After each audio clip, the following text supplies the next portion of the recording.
Украинада қыздыруф мевсымы проблемсыз олacak. Hiç bir tehlike yok. Yarastı yedeklerde gaz miqdarı 15 milyard kubdan ziyadedir. Bu былтыр olğanından 20%-ға артқан көстергічтір.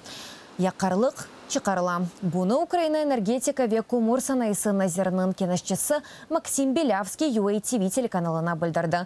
Ве қайд еткені кебі, шымдылік едеклерінің ярысыл толдырылған. Бір күн içінде Украина 54 миллион кубдан зияде газны помпалай. Нашим потребителям Бызым Украина истемалжыве Европа истемалжыларына қорқмаға ажет yok. ГТС стабиль шекілді чалыша. 8 ай içinde Avropa üçün газның қарарнен 62 миллиард кубометрына нақыл еттік. Бұл есе кечкен сене олғанындан 10% артқан көстергичдір.